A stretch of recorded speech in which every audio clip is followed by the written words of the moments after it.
Good morning. Can everyone hear me? Great. So I'm here to talk about the many pitfalls that happen when corporations get involved into open source. And as someone who works a lot with newcomers to open source, I often get the question, why would corporations want to get involved in open source? Why would they want to give software away for free? And because corporations are all about money, right? Why would they want to give software away for free? And the reasons that corporations get involved in open source is sometimes because it's a competitive advantage. Maybe their competitor doesn't do open source, and it allows their customers to be able to debug their boards and debug their software easier if they have access to the source code and can modify it and share it. And there was a lot of talk yesterday about how companies, particularly in the ARM and embedded and server space, have to band together so that they can create open source software and create a common shared resource. So they don't have to keep writing the same code, and so that they can have work together to enable an ecosystem and then differentiate themselves upon it and take that competitive advantage. Oftentimes people get into open source not because they want to sell software, but because they want to sell something related to it. They want to sell hardware or services, or they want to be able to analyze the data. Now, because corporations get involved in open source in the sort of backwards manner of wanting to make money off of open source, there is often a bunch of pitfalls that they actually fall into when they first get involved in open source. And a lot of you in the audience are probably open source developers, have probably been around for a long time, and you see these new companies come into open source and they make these same mistakes again and again and again. So a lot of this talk is probably going to be familiar to you, but I think it's interesting to look at the whys of why corporations make common open source mistakes when they're getting involved, and then see how we can sort of guide them on their path to be a more productive open source citizen. So I'm going to tell you a lot of different common pitfalls, and you may be able to change your company culture a little bit to make it easier for them to participate in open source. But in the end, a lot of people, you tell them and you give them advice and you say, well, do it this way, but because they're so motivated about getting products out the door, it may take a while. It may take a couple times of getting burned before they actually start to listen to your advice. Because process is scar tissue from past failures. You only implement process, you only implement change inside your company because something happened. And so this talk will give you some things to start those conversations, but oftentimes until companies get burned, they won't take your advice. So I'm going to talk about a bunch of different open source values, and then how corporations tend to kind of trample on those values sometimes, and how we as open source developers and open source engineers can try to get our companies to be better open source citizens. So the first open source value is fairly obvious. Open source means you have to be transparent.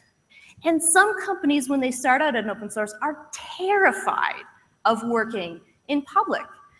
What do you mean that everyone can see my code and I have to ask questions that people may think are obvious? So people are very much afraid of open source. There's often a fear when they get into open source about putting the code out and having their IP potentially exposed. And so a lot of companies are afraid to go into open source because they're afraid that people will learn their deepest trade secrets, that they will have someone go and find bugs in their hardware, bugs in their software. And so a lot of companies attempt to hide their code. Sometimes they hide it in binary blobs. Sometimes they have open code, but they have a license that says, oh, you can only run it on this firmware. And there's a lot of different ways that people try to hide data. And sometimes it's because there's FCC regulations and you can't allow people to modify things. But a lot of the times, when a company is afraid to get into open source and they want to close off their firmware or their software, it's because they're afraid of having their secrets revealed. And the thing is that sometimes it's easy to find those secrets. People reverse engineer things every day. They use bus tracers. If you can get into the hardware, you can actually start looking at the signaling. You can go and disassemble a binary blob and see the symbols that are inside of it. But good luck explaining this to a manager at a company that's never done open source before. So in these sorts of situations where there's someone that's very much afraid of getting into open source, I try to use the Socratic questioning method, which is basically asking questions and trying to figure out for the key stakeholders who are making the decisions about what to open source and what not to open source. So I will ask questions like, are there patents that we need to protect in our IP? What would be the business impact if someone reverse engineered our IP? Would there be a more competitive advantage for us if we could work together with other companies to improve our firmware or our software or hardware? And a lot of the times this also involves working with your legal department. And the legal department is very good about giving you scenarios and what ifs. And so at that point, when working with your legal department, it's you should either have a legal department that's that knows open source, or you're going to have to push back a lot against the FUD that will come out of your legal department. Another open source value is that open source developers release frequently. They oftentimes have a bleeding edge branch, but then sometimes they also have a stable branch while they're working on the next development branch. And what this means is that corporations often get behind when they're trying to use open source, especially when they're starting out in open source. There's this sort of myth that they can just fork the code and run with it and use it for 3 years. And they don't think about updating it against upstream.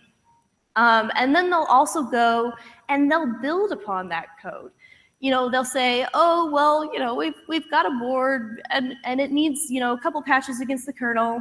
That's fine. Our customers can just use our custom kernel and it'll be fine.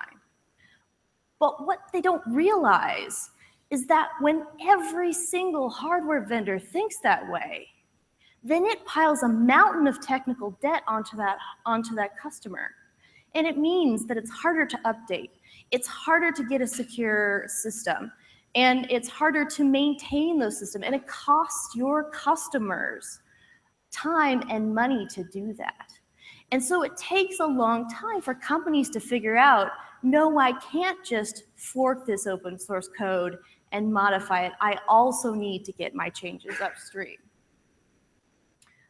And so when talking to your bosses, your managers about the technical debt that builds up when you fork code and then you don't get those changes back upstream, unfortunately, you have to have a long-term strategic conversation with them. Because in the short term, your bosses are just interested in getting the product out the door. They don't care about you trying to get your code upstream because they're not really looking at that long-term maintainability. But if you work in the healthcare sector, in the IoT sector, where your customers are going to have to build a system that's going to last 5 years, 10 years, maybe even longer if it's in someone, you need to think about how do you make it easy for your customers to maintain those systems?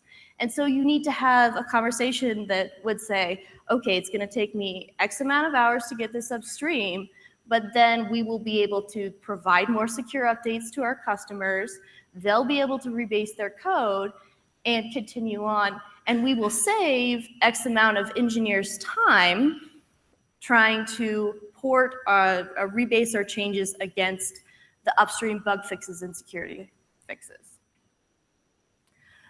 So once you decide, hey, I really need to start getting code upstream, there's a lot of companies that get involved in open source.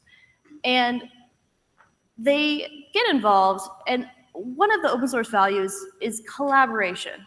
But when companies first start to get involved in open source, they often make a lot of newbie mistakes about getting involved. And one of those mistakes is that they go and they don't try to collaborate. They go and they download the code and they make their changes, and they try to make those changes perfect because they're afraid of working in the public. They're afraid of having their code scrutinized. And so they'll work off in a corner, they'll do their changes, they'll polish them up, and they'll get them upstream. Try to get them upstream. Sometimes also people, it's just fun to go and hack on something, right? Or maybe you're trying to get a product out the door and you're throwing in, M-sleeps all over the place because you just want it to work. And then you have to go clean that up. And the thing is that until you submit your code, until you start collaborating with an open source community, you don't know whether your code is perfection or if you're just polishing turds. So until you go and actually submit your code, you don't know.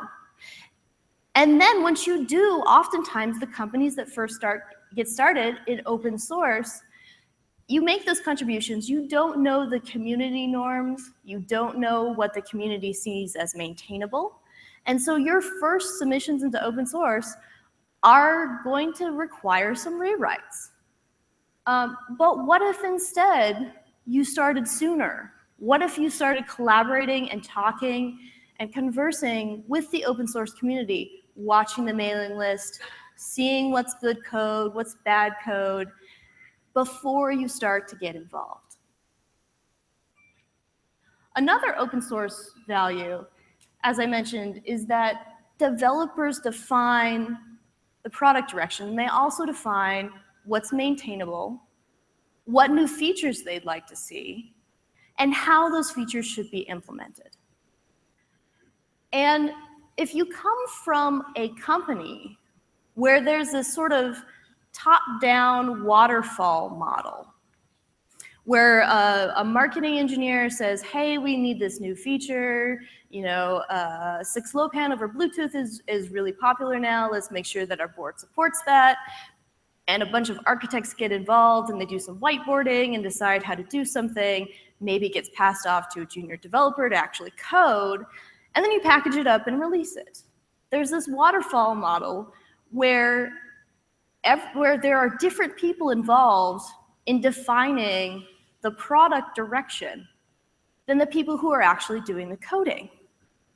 And so when a lot of companies first get started in open source, they treat it as if they need to do the features, do the planning, do the coding, and then the open source community is just there to check a tick box and say, yes, let's merge this. They treat open source like a release manager. They go and they make their code and they try to get it perfect, and then they submit it upstream, when really they need to go and get open source involved much, much sooner. You need to go and have conversations about new features with open source communities before you start writing any code at all, because it will save you time. It will save you rewrites. If you can spend an hour on IRC with a core developer hashing out how something should be implemented, it will save you 6 hours of rewrites. So this is something that a lot of companies that are new to open source don't necessarily understand. And speaking of code and releasing products, a lot of people don't realize that open source projects have release schedules. A lot of projects release every blue moon, every year, but a lot of the projects that are used in products actually have a release schedule. It may be 6 months, it may be every 3 months, but they'll often have code freeze deadlines. So if you are trying to target a particular release, you need to get your code reviewed much sooner than the actual release schedule.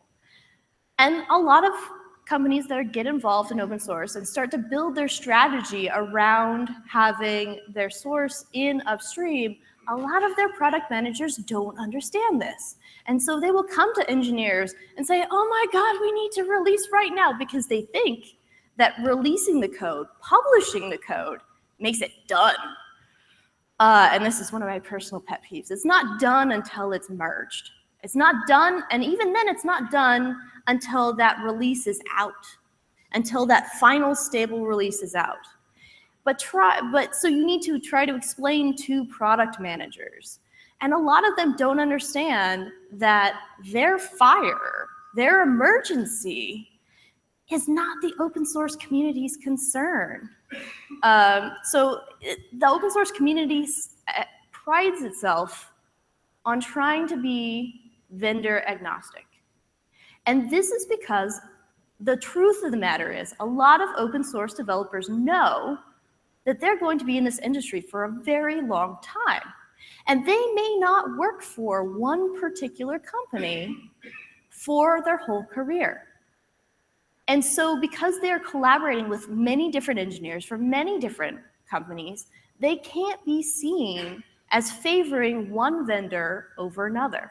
So even if a company has a maintainer that is working on a key product in open source, that maintainer still has to be very careful not to be seen as favoring their company over others when other companies are having problems with their features and your manager is trying to get you to push that feature.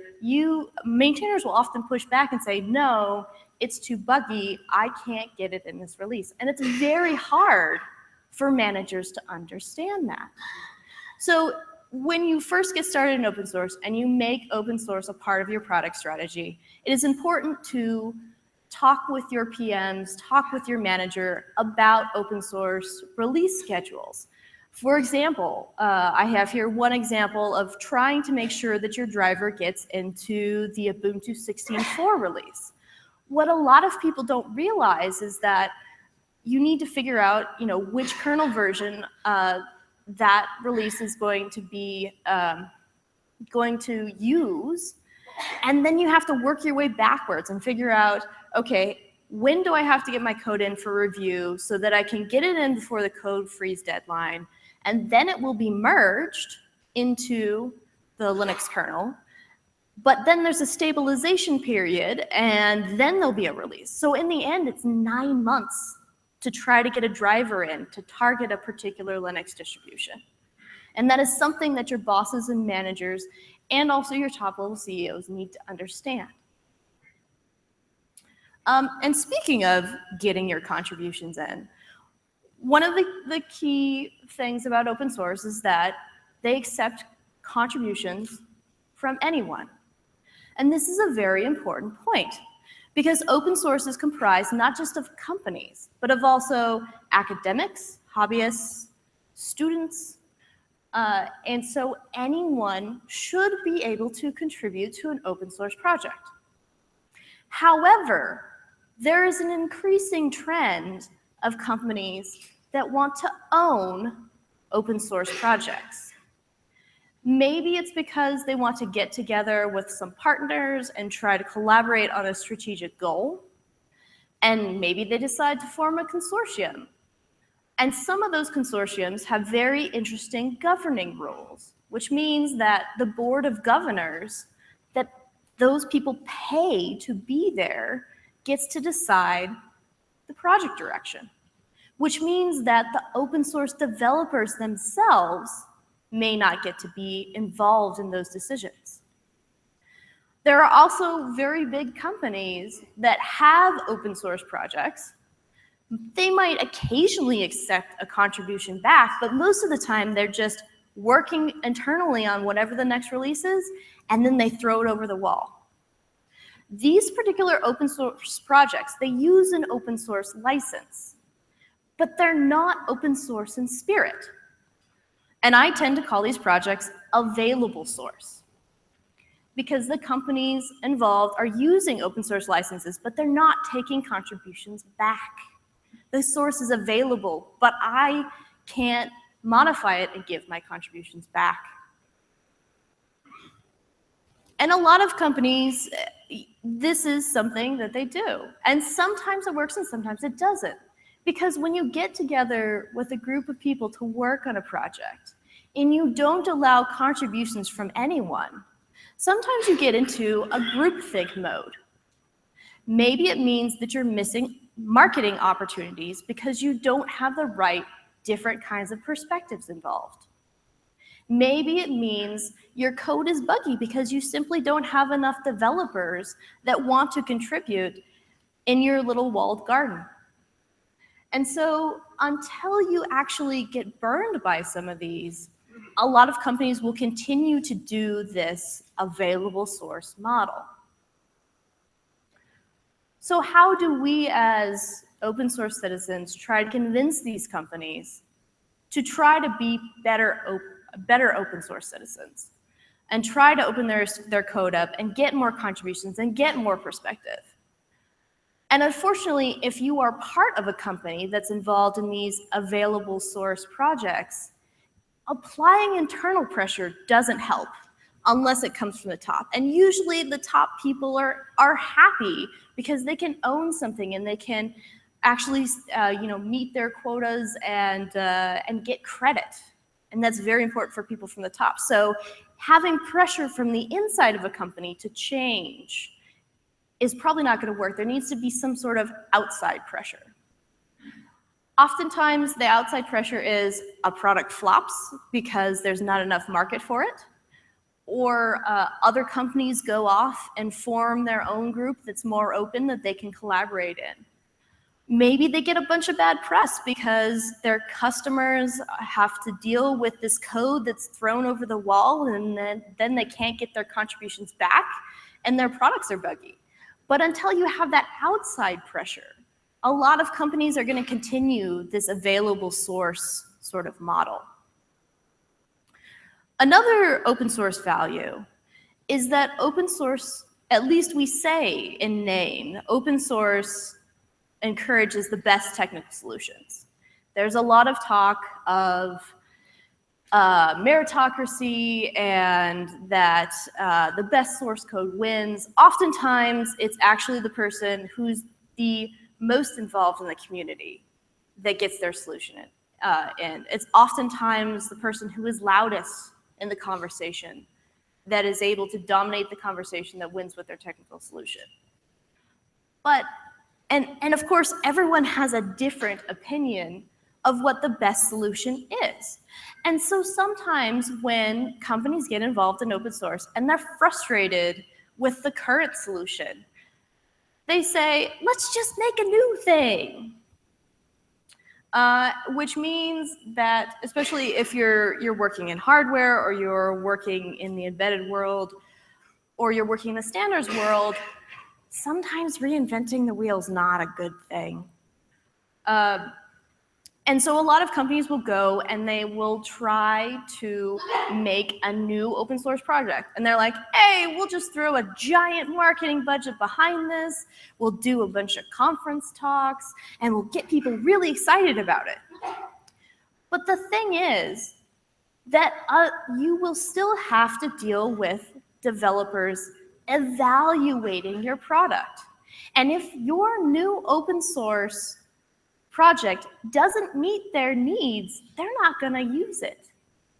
And the other thing that companies don't realize when they start a new open source project is that change takes a very, very long time. It takes a long time to build up an open source project. It's not just releasing the source code and writing a bunch of articles and then everyone loves it and everyone uses the newest web development framework. you have to spend a lot of time building up your community. You need people there to answer questions, to be posting things to Stack Overflow and answering questions, posting articles to Reddit, doing lots of talks, but also being there, being a part of the community, figuring out what needs to be changed and what needs to be added to your open source product. Because no amount of marketing money you throw will buy developer trust in your open source community. If they try it out and it's buggy and you don't answer their questions fast enough, they're not going to use your product. If you have a bunch of marketing hype about how secure your product is, and then people go and look at the code and they can't find your security model, or they can't find documentation about your security model, they're not going to believe any of the marketing hype. So this is really, when you start an open source project, this is really about having developers on the floor to be able to talk to other developers and convince them that this is a good idea. So we've talked a lot about a bunch of different paradigms that the mistakes that companies make when they start to get involved in open source. So there's a lot of different tips that I've given you here. One of them, of course, is questioning, hiding information. Can we eliminate any of the closed source firmware or software in our product? And then also, how can we reduce our technical debt? How can we get our patches upstream?